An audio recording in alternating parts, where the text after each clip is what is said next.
Hey, you've reached Chris. Leave a message. Hi. We spoke this morning about your filming this documentary of Oric, and I've given it thought, and I just don't feel good about it at all. I don't want to be interviewed about him and bring that all up again. It's too painful and dangerous, may I say. We had a friendship, we both laughed at things that were involved with serious work and what were we doing. But still, you're friends. I don't know, it's just, friend. Is how to describe what that is, because it's so much.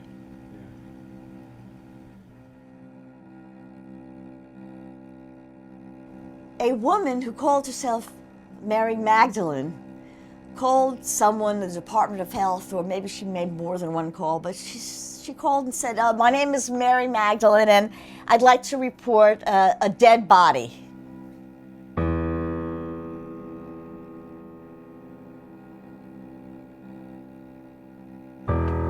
We didn't call it called, of course. A cult never calls itself a cult.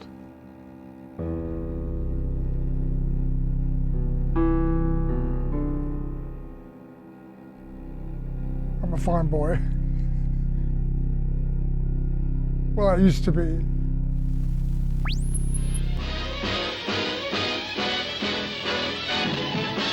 Gene Kelly taught me how to dance when I was 9 years old. I used to go to movies of Gene Kelly's, see him 2 or 3 times and take notes and practice on my own. So that's what I wanted to do, showbiz.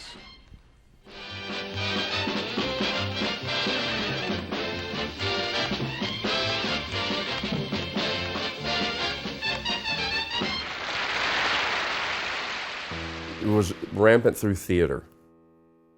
On a much broader scale, I find that the people in theater are much more curious and open to new things. So that's where it happened, and it was just word of mouth. One person talks to one person, it just spreads.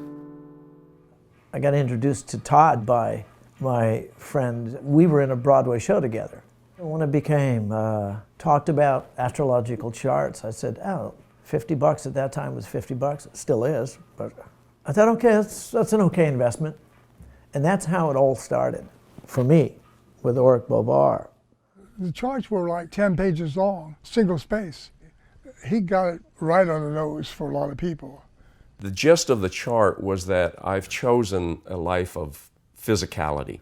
I grew up in Alabama, my father was a football coach, and then I announced that I wanted to be a ballet dancer. Danced with New York City Ballet and Twyla Tharp and Harkness. And now here I am, 67, and I'm still competing in powerlifting. So I still have had a very physical life. When people went to Oric requesting a chart, if he thought that they were good candidates, he would suggest that they do the meditation which he called the work. The first work was for 9 months. Once a day, try to do it at the same time each day. You sit down and you visualize a circle with a dot in the center. Either black on white or white on black, whichever you want. For 5 minutes, you try to keep only that in your head. And then the next 5 minutes, you do the next symbol, which was like a crossroads. Last one was equilateral triangle, same thing. The idea was to take everything else out of your brain except that symbol. And after the first meditation, if you've done well enough, you got a next meditation. And the next meditation was different for each person. But at the time, the overall philosophy was that you're part of a bigger system and that your life on Earth was one incarnation. And there are many incarnations that happen. The analogy was a cup with a larger vessel. And you pick the life that you're going to be born into. I met him in person the first time. I was going to stay 2 weeks with him. God, I didn't know what I was looking for. I was this little tiny, beautiful picturesque station in Italy. Finally somebody appeared, and it was him. Had this bright red hair. Ooh. I didn't know anything about his past or anything else. I just knew this person.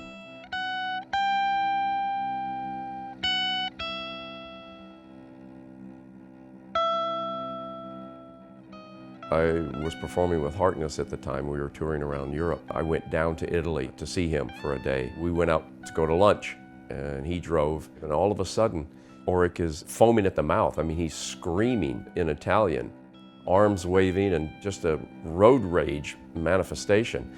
And after the incident, I was like mouth open, aghast at the whole situation. And he said, no. He said, you have to remember, I'm human. I'm just a vehicle for this message.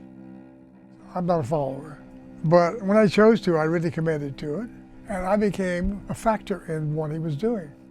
There were always maybe 2 or 3 people in New City that would help people start, because he was in Italy. So we wrote letters at least once a month. I was kind of a first lieutenant assistant.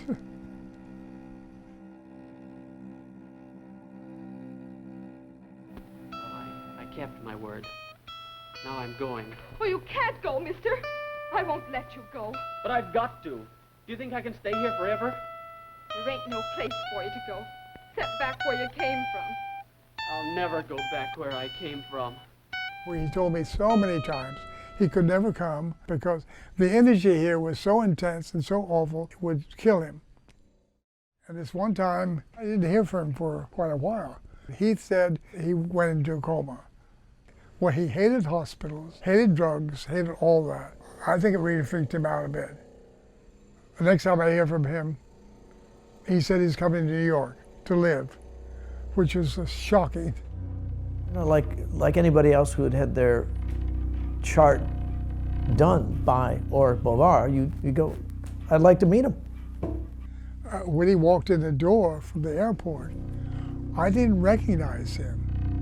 First of all, he had almost a whole bunch of weight, down to really thin, just looked smaller in every way. His hair was white. It was a big change from red. He told me what he was going to do and what he was going to say and all that sort of thing. I was trying to wrap my head around it. But he told me then that he wanted me to keep notebooks, keep a journal about all this. April 12, 1975. Many disciples and students began a self-imposed period of purification as recommended by Oric. These things include a special diet, no alcohol or drugs, and a vow of celibacy until married. A few celibacy for the rest of their lives. You'd look at those eyes, and those eyes would be like calm, like the glassy surface of a nice lily pond. Early on, I was at a couple of parties in New York with him, and every time he moved, like people just, it was like a magnet, like this, like this. So there were these little things along the way that kind of pulled you closer and closer. And then when it was announced that he was the second coming, I kind of went, what? You're what? Friday, August 22nd, 1975. Oric began to tell me the most inspiring story. He said that he'd been overshadowed by the Christ for 12 years, and from now on, the return of Christ was a reality. Oh, very exciting to think that you're going to be part of something that people have been waiting for. Not just Jesus, but anybody. They all said they'd come back again. Nobody has yet. You know. Oric, in my estimation, believed that he as the messenger was more important than the message, and started doing some really crazy, goofy stuff, boy. He would go through an exorcism. Put a hand here and a hand back here right there. Not even a massage. It would almost be like a little circling. And go through this whole kind of ritual kind of chanty thing about getting rid of it, you know, very dramatic. You're looking at somebody who is very, very charismatic and is now saying some pretty strange stuff. And it's almost like a character study. You go, what makes this guy tick? What's going on? September 1st, 1975. Oric had predicted that there would be a major earthquake on that day, and that we should leave the city by 3 p.m., that we should wait there, that we should inform those we love of this, even the ones who were not on the work. People had convoys of people going out of town. So there were rehearsals in New York being canceled because people were afraid and didn't want to stay at rehearsal. They just canceled rehearsal. People got in cars, whatever, they got out, wherever they had to go. You're talking about like Broadway shows and... Right. I was organizing people to do whatever. And the last minute, I called him. I was about ready to get out of there. And he said, no, you're coming here. Don't tell anybody. There'll only be a couple of people here. 4:10, we were told time had nothing to do with the message and would hold us in bondage. Said it was a test. It was going to happen another time. Went back to his room. Didn't come out again until the next time it was supposed to happen. And everybody was like full doubt by then. I was in the music room, sitting behind the piano. In the dark, you couldn't even see me. And the others were in the living room, and they were all asleep. And there was a big chandelier over the piano. It was on dim. And he went up there, he looked around, saw the people in there. He went up and hit it to make it start moving, and then ran into the living room saying, like, it's happening, look, it's happening. And I don't know, well, I went through a whole bunch of stuff real fast.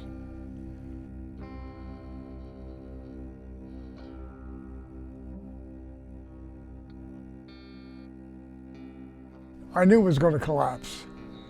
I didn't know how. I had no idea how, but I knew it was, the whole thing was going to fall in. Well, first of all, everyone in the building was shocked, of course. And then people who lived on that floor was telling me other stories. No wonder. It was like really cold around that time. And for some reason, the people in the 17H, they had their windows wide open because the wind was whistling through the apartment and under the door into the hallway. They were throwing out dozens of air freshener in the compactor room. You know what that's about, right? I think Oric felt that this was the one. He was going to cure this guy's cancer. They were chanting around him to help him, and he died. So they chant to bring him back to life, which is even better than curing him. Now it became a news item because it was like a health violation. You're not supposed to have a dead body hanging out without reporting it.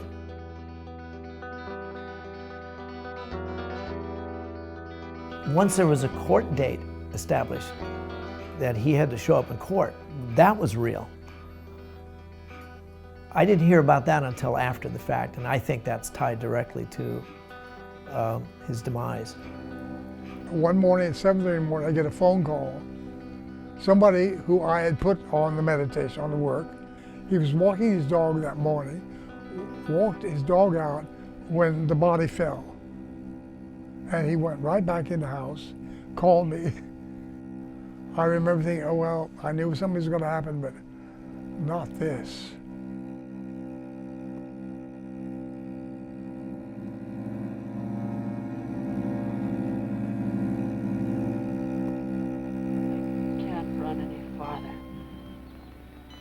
I'm tired. Hearing those dogs in the swamps. You ain't running no more. There was a period of letdown and even depression, feeling that I really got took. Early on, I saw him as a human being. When the message stayed the same, but his behavior became erratic, I was able to separate from it. I got rid of all my antiques. I got rid of everything, and went back to Midwest because I had no money anyway. I went back home, and I found this group of players. I started telling them this story. He said, "Oh my God, you ought to write this down."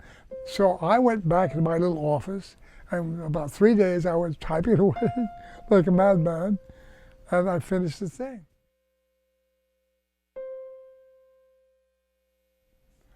Who knows what happened? No one will ever know, I suppose. I think something happened to his brain in that coma in Italy.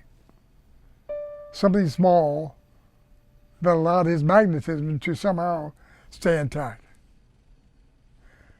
Anyway, he was my friend.